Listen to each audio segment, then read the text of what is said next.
இன்னைக்கு நம்ம சேனல்ல 2026 ரிலீஸான ஒரு பயங்கரமான படத்தை பார்க்க போறோம். நம்ம தமிழ்ல ரிலீஸான படம் தான். படத்தோட பேரு தி டார்க் சாத்தான். எல்லாரும் கேள்விப்பட்டிருப்பீங்க. இந்த படத்தை தான் இன்னைக்கு நம்ம பார்க்க போறோம். இந்த படத்தோட ஸ்டார்டிங் சீன்ல ஒரு ஸ்டோரி மாதிரி சொல்றாங்க. இந்த இங்கிலீஷ்காரங்க நம்ம நாட்டை ஆண்டாங்கல்ல, அந்த காலகட்டத்துல கிறிஸ்துவ மதம் நிறைய பரவிட்டு இருந்துச்சு. அதே நேரம் பார்த்து இந்த கிறிஸ்துவ மதத்துக்கு எதிராக ஒரு சாத்தானோட மதத்தை பரப்பிட்டு இருக்காங்க. பரப்புறது யாருன்னா அதே இங்கிலீஷ்காரன் தான். அந்த சாத்தானுக்கு ஒரு காக்கை உருவத்தை கொடுத்திருக்காங்க. கூடவே அந்த சாத்தானுக்கு ஒரு மந்திர புத்தகம் இருக்கு. இந்த மந்திர புத்தகம் வச்சுதான் கடைசியோட எண்டே இருக்கு. இந்த சாத்தானை வழிபடுறாங்கல்ல, வயசு வித்தியாசம் இல்லாம அந்த சாத்தானுக்கு பலி கொடுப்பாங்க. இது நடக்கிறது எல்லாமே ஹஸ்தினாபுரங்கிற ஒரு கிராமத்துல. இந்த மாதிரி ஒரு செய்தியை சொல்லிதான் கதைக்குள்ளே வர்றாங்க. இப்ப வருஷம் 1973. அந்த கிராமத்துல நைட் நேரம் பார்த்து ஒரு 4-5 பேர் கிட்ட வர்றாங்க. சாத்தானை வழிபடுறவங்க தான். பாக்குறது ஏதோ காட்ட மாதிரி இருக்காங்கல்ல, முகமூடிலாம் போட்டு ஏதோ ஒரு வீட்டுக்குள்ள போயிடறாங்க. அங்கிருந்து ஒரு சின்ன பையனை தூக்கிட்டு வந்து இந்த சாத்தானுக்கு முன்னாடியே அந்த பையனோட தலையை துண்டா வெட்டி பலி கொடுத்துறாங்க. அப்படியே அடுத்த நாள் பார்க்கும்போது மெர்லிங்கிற ஒரு லேடியை கட்டுறாங்க. அவளுக்கு 5 வயசுல அலிசாங்கிற ஒரு குட்டி பொண்ணு இருக்கும். நாம சின்ன பிள்ளையா இருக்கும்போது ஏதாவது சேட்டை பண்ணோம்னா நம்ம அம்மா மிரட்டி இருப்பாங்க. பூச்சாண்டி வர அது வரான்னு சொல்லி நம்மள பயம் கட்டி இருப்பாங்கல்ல,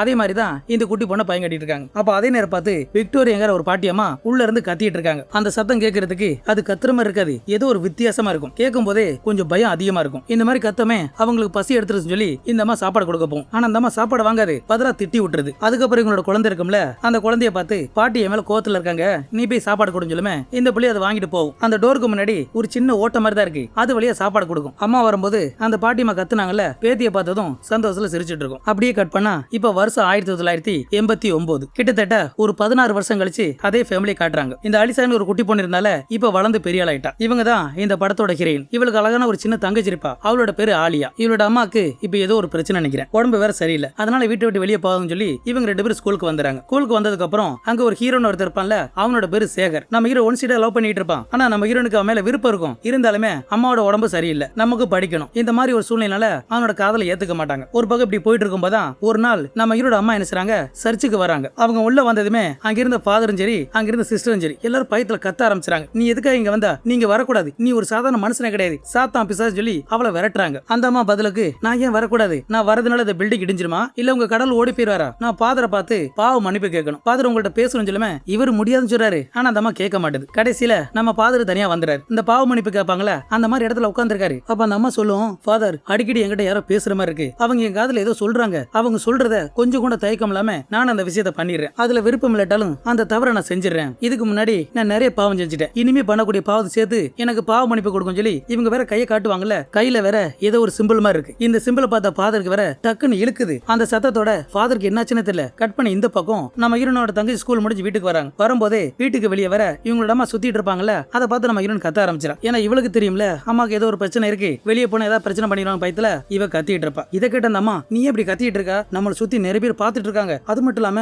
என்ன வேற லூசு மெண்டல் சொல்லிட்டு இருக்காங்க, இப்படி சொல்றவங்கள வயித்துல குத்தி குத்தி அவங்களோட விரல வேற வெட்டணும் சொல்லுமே. இவங்களுக்கு சாக்காயிரும். அப்படிலாம் அம்மா செய்வானா, அப்படிலாம் நான் செய்ய மாட்டேன்னு அண்ணின் படத்துல வர நம்ம விக்ரம் சார் மாதிரி மாத்தி மாத்தி பேசிட்டு இருப்பாங்க. சில நேரம் பார்க்கும்போது அவங்க நார்மலா இருப்பாங்க, ஒரு சில நேரத்துல அவங்களோட கேரக்டர் மாறிடும், ஏதோ பேய் பிடிச்ச மாதிரி பேசிட்டு இருப்பாங்க. அதுக்கப்புறமா பக்கத்து வீட்டுல பால் கேட்டாங்க, நான் போய் அந்த பால் வச்சேன்னா எனக்கு யாவும் இல்லையே, நான் போய் பார்த்துட்டு வரேன்னு சொல்லுமே. நம்ம ஹீரோ வேண்டான்னு சொல்லிடுறா, நீ வீட்டுக்கு போமா, நான் போய் பார்த்துட்டு வரேன்னு இவன் நேரம் அந்த வீட்டுக்கு வந்துடா. அந்த வீட்டோட கதை வேற போட்டி இருக்குமா, அதெல்லாம் பார்த்துட்டு பக்கத்துல ஜன்னல் இருக்கும்ல, அந்த ஜன்னல விலைக்கு யாராவது இருக்காங்க பார்த்தா யாருமே இல்ல. அதே நேரம் அந்த ஜன்னல்ல வேற ரத்தமா இருக்குமா, இத பார்த்து இவ ரொம்ப பயந்து போயிரா. அப்படியே முன்னாடி வந்து பார்த்தா வீட்டுக்கு முன்னாடி ஒரு விரல் வேற துண்டா தொங்கிட்டு இருக்கு. இத பார்த்து பதறி அடிச்சுச்சுல, இவன் நேரா வீட்டுக்கு வந்துடா. வீட்டுல வந்து பார்க்கும்போது இவளோட அம்மா கிச்சன்ல வேற என்னமோ பண்ணிட்டு இருக்காங்க. டொக்கு டொக்குன்னு சத்தம் கேக்குது. இவளு பயத்துல வந்து அம்மா அம்மான்னு கூப்பிட்டு இருப்பா, ஆனா எந்த ரியாக்ஷன் இருக்காது. அதனால பயந்து போய் இவளு வந்து பக்கத்துல இருந்து பாப்பா. பார்த்தா அந்த அம்மா என்னடானா கத்தி எடுத்து அவங்களோட விரலே குத்திட்டு இருப்பாங்க. இத பார்த்து இவ பதறி போய் அந்த கத்தியை பிடிங்கி போட்டு அம்மாக்கு வேற கட்டு போட்டுட்டு இருப்பா. இது வரைக்கும் பித்தி பிடிச்ச மாதிரி இருந்தாங்களே, இப்ப திடீர்னு நார்மல் ஆயிடுறாங்க. அதுக்கப்புறம் தான் தன்னை சுத்தி ஏதோ நடக்க நினைச்சு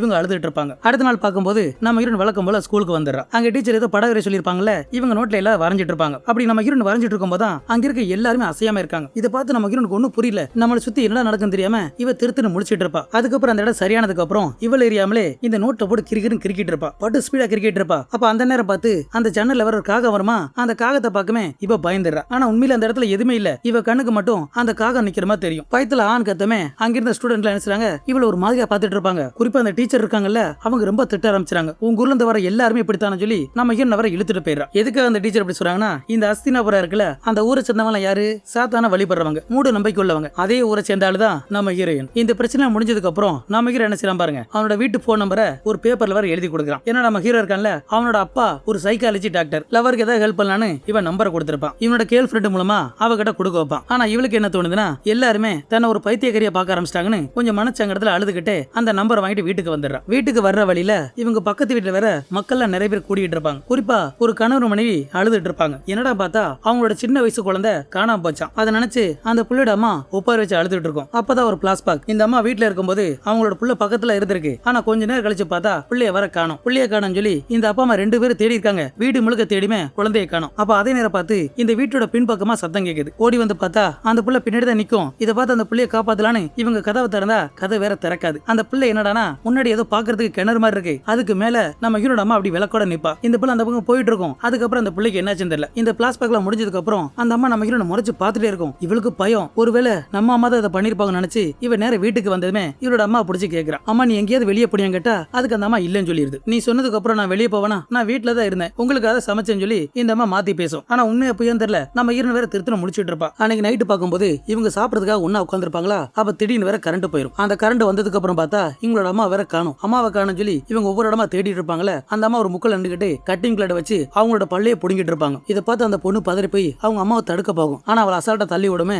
அந்த இடத்துல பொருள் ஆட்டோமேட்டிக்கா எல்லாமே நகரும். இதை பார்த்து இன்னும் பயந்துடா. அதுக்கப்புறம் கொஞ்ச நேரத்துல அவங்க அம்மா மயங்கிடுறாங்க. சேம் அதே நேரம் பார்த்து இந்த கிராமத்தாளுக்கு வேற இவங்களோட வீட்டோட கதவை தட்டிட்டு இருப்பாங்க. இவளுக்கு என்ன பண்ண தெரியாம பதறிட்டு இருப்பாளா. பொருள் வேற சதறி கிடக்கும். அந்த பொருளெல்லாம் சரி பண்ணிட்டு இவ கதவை திறக்குமே அந்த ஆளுக்கள் எல்லாருமே வீட்டுக்குள்ள வந்து தேடிட்டு இருக்காங்க. ஊருக்குள்ள ஒரு சின்ன பிள்ளை காணாம போச்சான். அந்த பிள்ளையோட அப்பா அம்மா உங்க அம்மா மேல சந்தேகப்பட்டனாலதான் நாங்க இங்க வந்தோம். அம்மாக்கு என்னாச்சு கேட்டா அவங்களுக்கு உடம்பு முடியல அதனால படுத்திருக்கான்னு சொல்லிடுறான். இவங்கள நம்பி போயிடுறாங்க. அடுத்த நாள் பார்க்கும்போது நம்ம பாதர் இருக்கார்ல மர்மமான முறையில செத்து கிடக்காரு. வாயிலிருந்து ரத்தமா வந்து அந்த பாதர் செத்து போயிட்டாரு. இந்த விஷயம் கேள்விப்பட்ட நம்ம போலீஸ் வந்து என்ன ஏதுன்னு பார்த்துட்டு இருக்கு. மறுபடியும் இந்த பக்கம் பார்த்தா நம்ம ஹீரோயின் ஸ்கூலுக்கு போயிட்டு இவங்க வீட்டுக்கு வருவாங்கல்ல. வர்ற வழியில ஒரு காக்கா பறந்து வந்து இவன் மேல மோதிட்டு போகும். சேம் அதே நேரம் பார்த்து ஒரு கண்ணு வேற கீழே விழுந்துருது. ஒரு மனுஷனோட கண்ணு தான். இதை பார்த்து பதறி அடிச்சு இவங்க நேர வீட்டுக்கு வராங்க. வீட்டுல வந்து பார்த்தா இவங்களோட அம்மா அந்த சவத்தை போட்டு டம்மு டம்முன்னு முட்டிட்டு இருக்காங்க. இவ்வளவு பயத்துல என்ன பண்றான்னு கேட்டுட்டு இருப்பாங்க. அப்ப திரும்பும் போதான் அவங்களோட கண்ணுல ஒரு கண்ணு இருக்காது. அந்த காக்கா தூக்கி பிடிச்சு அது இவளோட கண்ணு தான். சேம் அதே நேரம் நம்ம ஹீரோட கழுத்தை பிடிச்சி அப்படியே நெரிச்சிட்டு இருப்பாங்க. தன்னோட மகன் கூட பார்க்காம அவளோட கழுத்தை பிடிச்சி நெரிச்சிட்டு இருக்கும். இதை பார்த்து அந்த குட்டி பொண்ணு தான் நம்ம ஹீரோட நம்பர் கொடுத்திருப்பான்ல அந்த நம்பருக்கு கால் பண்ணுது. அந்த பக்கம் நம்ம ஹீரோ எடுத்துறான். கட் பண்ணா இவங்க 2 பேருமே ஹாஸ்பிடல்ல சேர்த்தாச்சு. நம்ம ஹீரோவோட ஃப்ரெண்டு வந்து என்ன ஏதுன்னு பாக்குறாங்க. நம்ம ஹீரோட்ட என்னாச்சுன்னு கேக்குறாங்க. அவளும் ஒண்ணும் இல்ல கீழே விழுந்துட்டோம்னு சொல்லி மாத்தி வேற சொல்லிட்டு இருப்பா. இவ போய் தான் சொல்றான்னு இவனுக்கு தெரிஞ்சு போச்சு. அதுக்கப்புறம் என்ன வீட்டுல எத்தனை பேரும் கேட்டா நம்ம ஹீரோன் 3 பேர் சொல்லுவா. ஆனா அந்த குட்டி பொண்ணு இருக்கு அது 4 பேர் சொல்லும். அந்த 4வது யாருன்னு கேட்டா அந்த பாட்டியம்மா சொல்றாங்க. எதுக்கு அந்த பாட்டியம்மா வரல, நீங்க வேற இப்படி கிடக்கிய பக்கத்துல வந்து பாக்கணுமா இல்லையா, நான் போய் கூட்டு வரேன்னு இவன் கிளம்புறான். ஆனா நம்ம ஹீரோன் வேணாம்னு சொல்லி தடுக்கிறா. இவன் அதை கேட்காம கிளம்பிடுறான். அந்த பக்கம் நம்ம ஃபாதர் இறந்து போனார்ல அவர் வேற போஸ்ட்மார்ட்டம் பண்றதுக்காக அந்த இடத்துக்கு கொண்டு வந்துறாங்க. அந்த இடத்துல பார்க்கும்போது ஃபாதர் உடம்பு கூட 2 உடம்பு இருக்கு. அந்த ஊரை சேர்ந்தவங்க தான். அவங்களும் மர்மமான முறையில இறந்து போனவங்க. இந்த விஷயம் கேட்டதுக்கு அப்புறம் அவங்களே போஸ்ட்மார்ட்டம் பண்ண சொல்லிட்டாங்க. அந்த உடம்புல போஸ்ட்மார்ட்டம் பண்றதுக்காக டாக்டர் வேற உள்ள வந்துறாங்க. கூடவே அந்த வார்டன் இருப்பான். அப்ப அதே நேரம் லைட் வேற கட்டாய் ஆஃப் ஆயிட்டு இருக்கு. சரி மெயின்ல தான் ஏதோ பிரச்சனை நினைச்சு அவங்கள சரி செய்வாங்க. ஆனா மறுபடியுமே கரண்ட் வேற ஆஃப் ஆயிட்டு இருக்கும். இதனால அந்த வார்டன் ரொம்ப பயந்துட்டு இருப்பான். அதுக்கப்புறமா அந்த ஃபாதரோட ட்ரெஸ் வேற கலட்டுவாங்கல்ல. வயித்துல பார்த்தா நிறைய சிம்பிளா இருக்கும். இந்த சாத்தனோட சிம்பிள்னு சொல்லுவாங்கல்ல அந்த மாதிரி சிம்பிளை பார்த்ததுமே முதல்ல அந்த வார்டன் வேற தெரிச்சு ஒரே ஓட்டமா ஓடி போயிடும். அவன் போனதுக்கு அப்புறம் அந்த இடத்துல பொருள் அசையும்ல. இதை பார்த்து அந்த டாக்டர் பயந்து போய் அவங்களும் வெளியே ஓடி போயிடுறாங்க. இவங்க ஓடுறத பார்த்து மத்த ஆளுக்கு ஓடுவாங்கல்ல அதுல ஒரே ஒரு ஆள் மட்டும் போலீஸ் பிடிச்சிடறான். உள்ள வந்து பார்க்கும்போது அந்த இடத்துல வயித்துல வேற நிறைய சிம்பிள் இருக்கும்ல. இதெல்லாம் அந்த போலீஸ் வேற நோட் பண்ணிக்கிறான். அது மட்டும் இல்லாம மத்த பெண்களோட காலில் பார்க்கும்போது முடியால ஏதோ சுத்தி இருக்கும். சூனியம் பண்ண மாதிரி இருக்கும். இதெல்லாம் பார்த்து போட்டோ எடுத்ததுக்கு அப்புறம் இந்த பணத்தை வேற பதைக்கணும்ல அதனால கொண்டு வராங்க. சுடுகாட்டுல பதைக்கலான்னு ஒரு ஆளை வச்சு தோண்டிட்டு இருக்கான். அவன் ஒரு ஆளை தோண்டிட்டு இருப்பான். அப்படி இந்த பக்கம் பார்த்தா நம்ம ஹீரோனோட ஃப்ரெண்டு முரளி இருப்பாங்கல்ல இவங்க 2 பேரும் என்ன செய்றாங்க நம்ம ஹீரோட வீட்டுக்கு வந்துறாங்க. வீட்டுக்குள்ள வந்து பார்க்கும்போது அங்க யாருமே இல்ல. பாட்டியம்மான்னு கத்திட்டு இருப்பாங்க. கூட வந்தான ஃப்ரெண்டு அவன் பயந்து போயிடும். பயத்துல வாடான்னு சொன்னா நம்ம ஹீரோ கேட்கற மாதிரி இல்ல. பாட்டியை கூப்பிட்டு போயிடலான்னு இவன் நேரம் அந்த இடத்துக்கு வந்துறான். ஏற்கனவே அடைச்சு வச்சிருப்பாங்கல்ல அந்த இடத்துல வந்து கத்திட்டு இருக்கான். இவன் ரொம்ப நேரம் கூப்பிட்டுமே அந்த பாட்டி எந்த பதில் சொல்லாதனால கடுப்புல ஒரு கோராயிட்டு வந்து பாட்டி இப்ப நீங்க வெளியே வரலனா இந்த கதவை உடைச்சிருன்னு இவன் அந்த கோடாரி ஓங்குவான்ல ஆட்டோமேட்டிக்கா கதவு திறந்துரும். உள்ள வந்து பார்த்தா ஏதோ பாலடைஞ்சு போன வீடு மாதிரி தான் இருக்கு. அதே அந்த பாட்டி அங்க இல்ல, யாருமே இல்ல. அந்த இடத்துல ஒரு போட்டோ வேற தொங்கிட்டு இருக்கும். இதெல்லாம் பார்த்துட்டு இருக்கும்போது திடீர்னு அந்த இடத்துல உள்ள பொருள்லாம் தானா அசைற மாதிரி இருக்கும். இவன் ஏதோ ஒண்ணு போட்டு புரட்டி எடுத்துட்டு இருக்கும். அந்த கதவோட வெளிப்பக்கத்துல இருந்து ஒரு கொடூர பேயோட முகத்தை பார்க்கமே இவன் ரொம்ப பயந்து போயிறான். பயத்துல அந்த இடத்துல வெளியே போகலாம் பார்ப்பான். ஆனா அந்த கதவு லாக் ஆயிரும். சேம் அதே நேரம் இவனோட ஃப்ரெண்ட் அந்த பக்கம் நிப்பான். கதவை திறடான்னு சொல்லுமே இவன் கதவை திறக்க முடியல. உள்ள இருந்துகிட்டு நம்ம ஹீரோ வேற கதறிட்டு இருப்பான். ஒரு கட்டத்துக்கு அப்புறம் அந்த கதவை வேற திறந்துரும். இவங்க 2 பேரும் அடிச்சு புடிச்சு நேரா அந்த வீட்டோட கதவு கிட்ட வந்துறாங்க. அந்த வாசலோட கதவு திறக்க போனா அதுவும் திறக்காது. அப்ப அந்த ஃப்ரெண்டுக்காரன வாடான்னு சொன்னா அவன் பித்து பிடிச்சவன் நின்று இருக்கான். என்னடா பார்த்தா இவன் உடம்புக்குள்ள அந்த பேய் பூந்துருச்சு. நம்ம ஹீரோ போட்டு அடியே அடிச்சுட்டு இருக்கோம். அவனை போட்டு புரட்டி எடுத்துட்டு இருக்கோம். ஒரு கட்டத்துல நம்ம ஹீரோ கொல்ற ஸ்டேஜுக்கு வந்துறான். அடிச்சு தூக்கி வீசுமே இவன் அந்த வாசலுக்கு வெளியே வந்துறான். சேம் அதே நேரம் பார்த்து நம்ம படத்தோட ஆரம்பத்துல ஒரு 4-5 காட்டான பார்த்தோமே அவங்க வேற வந்துடுறாங்க. ஏன்னா இப்ப பலி கொடுக்க ஆள் தேடிட்டு இருக்காங்க. நம்ம ஹீரோ பிடிக்கலான்னு வரும்போதான் திடீர்னு ஏதோ ஒரு சத்தத்தை கேட்குமே அவங்க தெரிச்சு ஓடி போயிடுறாங்க. அப்படி அந்த பக்கம் பார்த்தா பணத்தை பதைக்கிறதுக்காக வழியா குழி தோண்டாங்கல்ல, குழி தோன்ற இடத்துல ஒரு சவப்பெட்டி இருக்கு. அந்த பெட்டியை திறந்து பார்க்கும்போது அதுக்குள்ள ஒரு பொண்ணோட உடம்பு இருக்கு. பல வருஷத்துக்கு முன்னாடி இந்த பொண்ணை பதிச்சிருப்பாங்க. ஆனா அவங்க உடம்பு கொஞ்சம் கூட அழி இருக்காது. இதை பார்த்து அங்க இருக்க எல்லாம் பயந்து ஓடி போறாங்க. குறிப்பா அந்த போலீஸ்காரன் பயந்துடுறான். அடுத்த நாள் பார்க்கும்போது நம்ம ஹீரோ கூப்பிட்டு போலீஸ் விசாரிக்கிறான். ஏன்னா அந்த முரளிங்கிறவன் காணாம போயிட்டானா. அங்க நடந்த விஷயத்தை சொன்னா நீங்க யாரும் நம்ப மாட்டீங்க, எனக்கு நல்லா தெரியும், அவனுக்கு ஏதோ ஒன்று ஆச்சு, அவனை எப்படியா கண்டுபிடிக்கன்னு சொல்லுமே. இதை கேட்ட அந்த போலீஸ்காரன் நம்புறான். ஏன்னா இவன் அந்த மர்மமான விஷயத்தை பார்த்திருப்பான்ல, அதனால அவன் சொல்றதை நம்பிட்டு இருப்பான். அந்த கிராமத்தை சம்பந்தப்பட்ட ஏதாவது ஒரு கேஸ் கிடைச்சா நல்லா இருக்குன்னு சொல்லும் போது அதே நேரம் பார்த்து ஒரு கேசட் வேற கிடைக்குது. அந்த கேசட்டை போட்டு பார்க்கும்போது அந்த வீடியோவில் ஒரு மார்ஜரி காட்டுறாங்க. அதுல நிறைய டாக்டர் நிக்கிறாங்க. அந்த டாக்டர் என்ன சொல்றானா, ஆரம்பத்துல எல்லாம் 1-2 பணம் தான் வரும், இப்ப வாரத்துக்கு நிறைய பிணங்கள் வருது, அதுவும் மர்மமான முறையில் இறந்திருக்கு. இதெல்லாம் சொன்னதுக்கு அப்புறம் இவனுக்கு முன்னாடி ஒரு பணம் இருக்கும்ல, இந்த பணம் வந்து 10 நாள் ஆச்சாம். அந்த பணத்தோட உடம்புல அறுத்து உள்ள உறுப்புலாம் அப்படியே இருக்கான், எதுவுமே கெட்டு போகலையா. அது மட்டும் இல்லாம அந்த பணத்தோட மூளை இருக்கும் பத்தியில அதையும் அறுத்து பார்த்திருக்காங்க. நல்ல செயல்பாட்டுல இருந்திருக்கு. 10 நாள் ஆயுமே இன்ன வரைக்கும் எதுவுமே கெட்டு போகல. இதெல்லாம் சொல்லும் போது நமக்கு கெடுக்கன்னு இருக்கு. அந்த இடத்துல இந்த பணங்கள்லாம் அசைற மாதிரி காட்டுறாங்க. அதோட அங்கிருந்த டாக்டர் எல்லாருமே பயத்துல ஓடிட்டு இருக்காங்க. இதோட இந்த வீடியோ காட்சி முடியுது. இதுல இருந்து நம்ம புரிஞ்சுக்க வேண்டியதான் அந்த டாக்டர் எல்லாம் செத்து போயிட்டாங்க. அதுக்கப்புறமா நம்ம ஹீரோ பார்த்து, இந்த பாரியா நேத்து இந்த மேட்டர்ல நான் பார்த்துட்டேன், அதனால இனிமே நீ தலை கொடுக்காத, நீ படிக்கிற வேலையை மட்டும் பாருன்னு சொல்லி நம்ம ஹீரோ அனுப்பி வச்சிடறாங்க. அடுத்த நாள் பார்க்கும்போது நம்ம சிஸ்டர் இருக்காங்கல்ல, சில பொருட்களை வேற எரிச்சிட்டு இருப்பாங்க. இதை நம்ம ஹீரோ தூரத்துல இருந்து பாத்துறான். சேம் அதே நேரம் இந்த முறையில காண தேடிட்டு இருந்தோம்ல, இப்ப ஸ்கூலோட மாடியில் நின்றுட்டு இருப்பான். அவனோட 2 கையிலுமே அந்த சாத்தனோட சிம்பிள கிறுக்கி வச்சிருக்கான். அப்படியே அண்ணாந்து வானத்தை பார்த்துட்டு இருந்தவன் திடீர்னு கீழே குதிச்சிடறான். அங்கிருந்த ஸ்டூடெண்ட் ஓடி வந்து பார்க்கும்போது இவன் தலை சதறி ரத்தமா போய் அந்த இடத்துல செத்து போயிட்டான். சேம் அதே நேரம் நம்ம ஹீரோ வந்திருப்பான்ல, தன்னோட ஃப்ரெண்டு வேற செத்ததை பார்த்து அவ கதறி எழுதிட்டு இருப்பான். ரொம்ப நாளா ஒன்னா இருந்தவன் திடீர்னு இப்படி செத்து போனா எப்படி இருக்கும். எல்லாத்துக்கு காரணம் நம்ம ஹீரோ தான். கட் பண்ணா நம்ம ஹீரோட அம்மா பாக்குறதுக்காக சிஸ்டர் வந்துடுறாங்க. அந்த இடத்துல அவங்க என்ன பேசுறாங்கன்னா, இது எல்லாத்துக்கு காரணம் நீ தான், என்னோட பிள்ளை இறந்து போறது காரணம் நீ மட்டும் தான், உன்னோட சாத்தானோட செயல் தான் அப்படின்னு திட்டிட்டு இருப்பாங்க. கட் பண்ணி பார்த்தா இப்ப நம்ம ஹீரோ மறுபடியும் காட்டுறாங்க. இவன் அந்த பிணறைக்கு வரும்போது அந்த இடத்துல பிணத்தை பார்த்துட்டு இருப்பான்ல, ஒரு பெட்டி மட்டும் தன்னால திறந்து வந்துட்டு இருக்கும். பார்த்தா அந்த இடத்துல அந்த சிஸ்டர் இறந்து போயிட்டாங்க. இதை பார்த்து இவன் பதறி போயிறான். அதோட போலீஸ்காரன் வந்து பார்க்கும்போது அவனுக்கு ஒன்னும் புரியல. இந்த பக்கம் நம்ம ஹீரோட அம்மா அந்த நர்ஸோட ட்ரெஸ் போட்டுக்கிட்டு நேரா ஸ்கூலுக்கு வந்துறாங்க. அவங்களோட பிள்ளைய வேற கூட்டு போயிறாங்க. பின்னாடி போலீஸ் விசாரிக்கும் போது அவங்களோட பிள்ளைய கூட்டு போன விஷயம் தெரிஞ்சதுமே அந்த பிள்ளையை காப்பாத்துறதுக்காக நேரா அந்த வீட்டுக்கு வந்துறாங்க. வீட்டுக்குள்ள பார்த்தா அந்த பிள்ளை மயக்கத்துல இருக்கும். அந்த பிள்ளைய தூக்கிட்டு நம்ம ஹீரோ வெளியே வந்துறான். வண்டியில வேற உட்காந்துருப்பான். இவங்க மறுபடியும் உள்ள தேடும் போது அந்த இடத்துல ஒரு முக்குல வேற நம்ம ஹீரோட அம்மா பித்து பிடிச்ச மாதிரி நின்றுப்பாங்க. அவங்களே பிடிச்சி வண்டியில ஏத்திறாங்க. வேற யாராவது உள்ள இருக்காங்க பாக்குறதுக்காக கூட வந்த 4 போலீஸ்காரங்க உள்ள போறாங்க. உள்ள அந்த வீட்டுக்குள்ள போயிறாங்க. அங்க போனதுக்கு அப்புறம் என்னாச்சு தெரியல,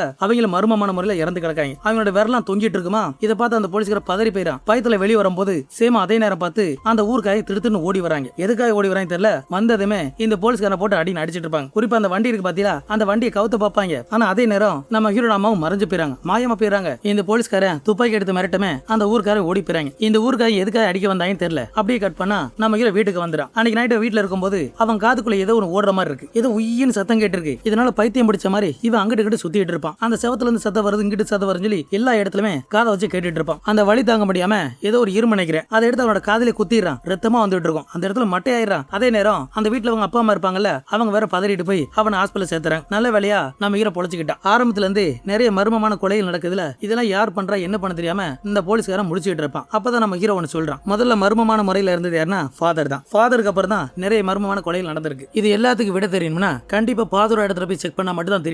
இவங்க எல்லாருமே ஃபாதரோட வீட்டுக்கு வந்துறாங்க. அங்க தேடி பார்க்கும்போது நம்ம ஹீரோக்கு ஒரு போட்டோ கிடைக்குது. அந்த போட்டோல மொத்தம் 5 பேர் இருப்பாங்க. அந்த 5 பேர்ல தான் இந்த ஃபாதர் இருப்பாங்க. இதெல்லாம் பார்த்துட்டு இருக்கும்போது ஜன்னலுக்கு வெளியே ஏதோ ஒன்னு எரிஞ்சிட்டு இருக்கு. கடைசியா அந்த மதர் தான் அதை எரிச்சிருப்பாங்க. இந்த விவரத்தை நம்ம ஹீரோ சொன்னதுமே இவங்க அதை எடுத்து பார்த்தா அந்த இடத்துல ஒரு பேப்பர் கிடைக்குது. அந்த பேப்பருக்கு பின்னாடி ஒரு 5 பேர் இருக்கும். சேம் அந்த போட்டோலுக்கு அதே பேர் தான் இந்த பேப்பர்ல இருக்கும். இந்த 5 பேர்ல இப்ப ஒருத்தர் மட்டும் தான் உயிரோட இருக்காராம். அவரை பாக்குறதுக்காக இவங்க 2 பேரும் அங்க வந்துறாங்க. அங்க வந்து பார்த்தா அந்த ஆள் படுத்த படுக்கையா இருக்கான். அந்த அஸ்தினாபுரம் கிராமத்தோட பேரை சொன்னதுமே அந்த ஆள் ஆடி போயிடும். இது வரைக்கும் நடந்த அந்த மர்மமான கொலைகளையும் அந்த மர்மத்தை சொன்னா அப்ப கூட அந்த ஆள் உண்மையை சொல்ல மாட்டான். எனக்கு தெரிஞ்சாலும் நான் சொல்ல மாட்டேன்னு இவங்களை விரட்டிட்டு இருப்பான். அப்ப அந்த நேரம் பார்த்து அந்த இடத்துல ஒரு பழைய அலமாரி இருக்கும்ல, அதுல இருந்து பேப்பர் எடுக்குமே, அதுல நிறைய சிம்பிள் இருக்கும். இது வரைக்கும் நம்ம நிறைய சாத்தானோட சிம்பிள் பார்த்தோம்ல, அந்த சிம்பிள் எல்லாமே செத்து போனவங்க உடம்புல இருந்திருக்கும். இதெல்லாம் சொல்லி காட்டினதுக்கு அப்புறம் இதுக்கப்புறம் என்கிட்ட எதையும் மறைக்க முடியாது, உண்மையை சொல்லுமே அந்த பெருசு உண்மையை சொல்லும். நீங்க தேடி போறது சாதாரண விஷயம் இல்ல, உங்க மரணத்தை தேடி போறீங்க. இது எல்லாத்துக்கும் காரணம் அவதான் சொல்லுமே. அது யாருன்னு கேட்கும் போதுதான் அப்பதான் அந்த பெருசு ஒரு பேரை சொல்லுது. அவளோட பேரு விக்டோரியா. இந்த விக்டோரியாங்கிற பேரு தெரியுதா?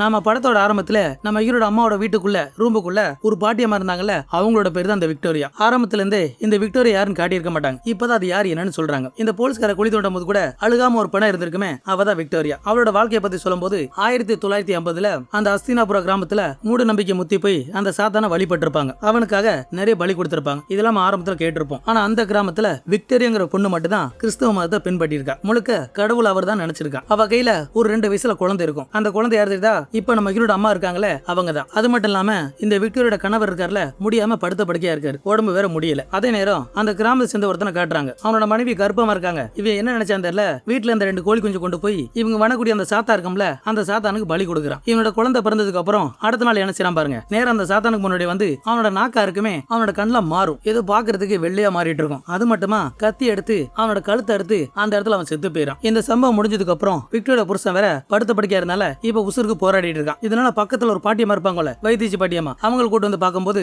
அவங்களும் முடியாதுன்னு சொல்லிடுறாங்க. உசுறு போறது உறுதின்னு சொல்லுமே இந்த அம்மா நம்ப மாட்டுது. அந்த பாட்டியை திட்டிக்கிட்டு வெளியே வந்து அந்த கிராமத்து மக்கள் இருப்பாங்கல்ல, அவங்கள்ட்ட உதவி கேட்கும். ஆனா யாருமே உதவி செய்ய மாட்டாங்க. அப்பதான் ஒரு விஷயத்தை சொல்றா, எல்லாத்துக்கும் காரணம் அந்த கடவுள் தான். நான் கடவுளை நம்பினேன், அவனே என்ன கைவிட்டுட்டான். இனி இவன் கடவுள் கிடையாது, அந்த சாத்தான் தான் எனக்கு கடவுள் சொல்லி இவரோட புருஷனை தூக்கிட்டு நேரம் அந்த சாத்தான் கூட கொண்டு வந்துறான். கூட இருந்து துணையா வருது யாருன்னா இந்த செத்து போனானே அவனோட மனைவி தான். புருஷனுக்கு உயிர் கொடுக்குறாந்தா அந்த மந்திர புத்தகம் வேணும்ல, சாத்தானோட புத்தகம் வேணும். அதை எடுக்கிறதுக்காக பக்கத்துல அந்த இடத்துல குழி தோண்டுவா. ஏன்னா அந்த புத்தகத்தை தயாரிச்சவன் அவனோட மண்ணுக்குள்ள பதிச்சிருப்பான். இவ தோண்டி கடைசியா அந்த புத்தகத்தை எடுத்துடுறான். துணைக்கு வந்த அம்மா அது வேண்டாம்னு சொல்லுது. ஆனா அது எதுவுமே கேட்காம இவ அந்த புத்தகத்தை படிச்சுக்கிட்டு இவன் நாக்க வேற அறுக்க போவல்ல, இவளோட கண்ணு வேற கொஞ்சம் கொஞ்சமா மாறிட்டு இருக்கும். சேம் அதே நேரம் பார்த்து அந்த கிராமத்தை சேர்ந்த மக்கள் வந்து இவளை வேற தடுத்துறாங்க. இவளை போட்டு அடின்னு அடிச்சிட்டு இருப்பாங்க. முடிஞ்ச அளவுக்கு இவளை எடுத்து போராடி இருப்பா. அப்ப பின்னாடி ஒருத்த வந்து இவ தலையில வேற அடிச்சு இவளை வேற சாவடிச்சிடறாங்க. கிட்டத்தட்ட இவ அந்த சடங்கை பண்ணிட்டா. பண்ணதுக்கு அப்புறம் தான் அவளை கொண்டு இருப்பாங்க. இந்த சடங்கு பண்ணதால அந்த ஊர் மக்கள் எல்லாருமே நோய்வாய்ப்பட்டிருப்பாங்க. வெளியே கூட போக முடியாம சிரமப்பட்டிருப்பாங்க. இதை தீக்கிறதுக்காக இந்த பெர்னாடஸ் குரூப் இருக்குல்ல, அதான் அந்த சாத்தான வழிபடுறவங்க, இதை சரி பண்றதுக்கு பலி கொடுக்கணும்னு சொல்றாங்க. இன்ன வரைக்குமே அந்த உயிர் பலி கொடுத்துட்டு தான் இருக்காங்க. இந்த விவரத்தெல்லாம் சொன்னதுக்கு அப்புறம் தான் இன்னொரு மேட்டர் சொல்றாங்க. விக்டோரியா அவளோட புருஷனை உயிரோட கொண்டு வரதுக்காக இப்ப அவங்களோட மகன் மூலமா இந்த சாத்தானோட வேலையை பார்த்துட்டு இருக்கா. இது எல்லாம் பண்றது யாருன்னா நம்ம ஹீரோட அம்மா சொல்லிட்டு இருக்கான். இதே நேரம் அந்த பக்கம் அந்த கிராமத்தை காட்டுறாங்க. அடுத்து அந்த கிராமத்துல நிறைய குழந்தைகள் தொலைஞ்சு போயிருக்கும்ல, இது எல்லாத்துக்கும் காரணம் நம்ம ஹீரோட அம்மா சொல்றாங்க. அவ யார் யார் வீட்டுக்கு போறாளோ அந்த வீட்டுல விரல தொங்க விட்டுறா. அப்படி தொங்குன அடுத்த நிமிஷமே அந்த வீட்டுல யாராவது காணாம போயிடுறாங்க, செத்து போயிறாங்கன்னு இந்த மேட்டர் வேற பேசிட்டு இருப்பாங்க. இது எல்லாத்துக்குமே ஒரே முடிவு, அந்த விக்டோரியா வாரிசு அழிக்கணும்னு ஊர் மக்கள் எல்லாம் முடிவு பண்றாங்க. அதே நேரம் அந்த பெருசு என்ன சொல்லுதுன்னா, இது எல்லாத்துக்கும் முடிவு கொண்டு வராந்தா அந்த புத்தகத்தை அழிக்கணுமா, அந்த சாத்தானோட புத்தகம் இருக்கும்ல அதை எரிக்கணும்னு சொல்லுவாங்க. அடுத்து என்ன நடக்க போகுதுன்னு தெரியல. இந்த கிராமத்து மக்கள்லாம் நம்ம ஹீரோனை தங்கச்சி இருப்பால அவளை பலி கொடுக்க போறாங்க. இந்த பக்கம் நம்ம ஹீரோன் படுத்த படுக்கையா இருந்தால இப்ப அவளை எந்திரிச்சிரா. ஆனா பாக்குறதுக்கு வித்தியாசமா இருக்கா. அடுத்து என்ன நடக்க போகுதுன்னு இந்த படத்தோட செகண்ட் பார்ட்லாம் தெரியும். இந்த படத்தோட செகண்ட் பார்ட்ல நம்ம ஹீரோட தங்கச்சியை நம்ம ஹீரோ காப்பாத்துவானா, அந்த புத்தகத்தை எரிப்பானான்னு தெரியல. அடுத்த பார்ட்ல தான் அது என்ன ஏதுன்னு தெரியும். இந்த படத்தோட கதை பிடிச்சிருந்தா மறக்காம லைக் பண்ணுங்க, உங்க நண்பருக்கு ஷேர் பண்ணுங்க. புதுசா நீங்க பாக்குறீங்கன்னா மறக்காம சப்ஸ்கிரைப் பண்ணுங்க. அடுத்து ஒரு நல்ல கதையில பார்க்கலாம். தேங்க்யூ.